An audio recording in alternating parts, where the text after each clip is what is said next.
We've learned a lot this week about the temptations of those who are faithful Christians. And lastly, I want to bring some balance to all of this by reminding us to beware compromise.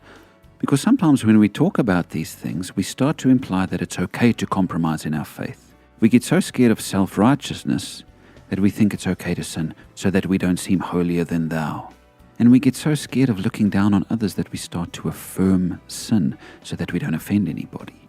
And we get so scared of legalism that we start to sin and say, God loves me anyway, He'll forgive me anyway. So we compromise and stop focusing on holiness, and this is a grave mistake indeed. Warren Wiersbe, who wrote a wonderful set of commentaries, wrote this: one of Satan's most successful devices is compromise. If he can delude God's people into abandoning their privileged position of separation from sin and communion with God, then he can corrupt them and lead them into sin. He did this to Israel in the land of Moab, and also after they'd conquered the land of Canaan. The prophets warned the Jewish people not to compromise with the idolatrous worship of the pagans around them, but their warnings weren't heeded, and the nation experienced shameful defeat at the hands of their enemies. So beware compromise, beware self-righteousness, but embrace holiness from God. Beware looking down on others, but don't affirm sin. Beware legalism, but don't dishonor God.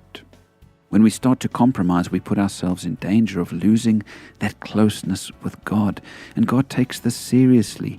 A few hundred years before Christ, the people of God had lost their way completely.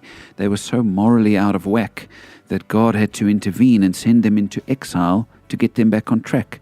And look at these words He said through the prophet Isaiah. Woe to those who call evil good and good evil, who put darkness for light and light for darkness, who put bitter for sweet and sweet for bitter. Isaiah 5 verse 20. Compromise. They were calling evil things good and good things evil. They were pretending that deeds of darkness were deeds of light. Sound familiar? Sound a bit like the world we live in, 2024? It's tempting for churches to compromise in order to reach others, to start embracing darkness to try and get more people in the doors. But friends, let's be very careful to remain committed to goodness and holiness.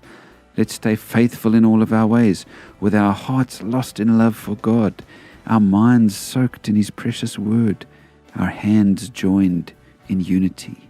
Let's just be humble about it, and not full of ourselves like the Pharisees. And so take this word for the faithful into your weekend. Walk closely with God in all humility, and may His blessing be upon you. Take care.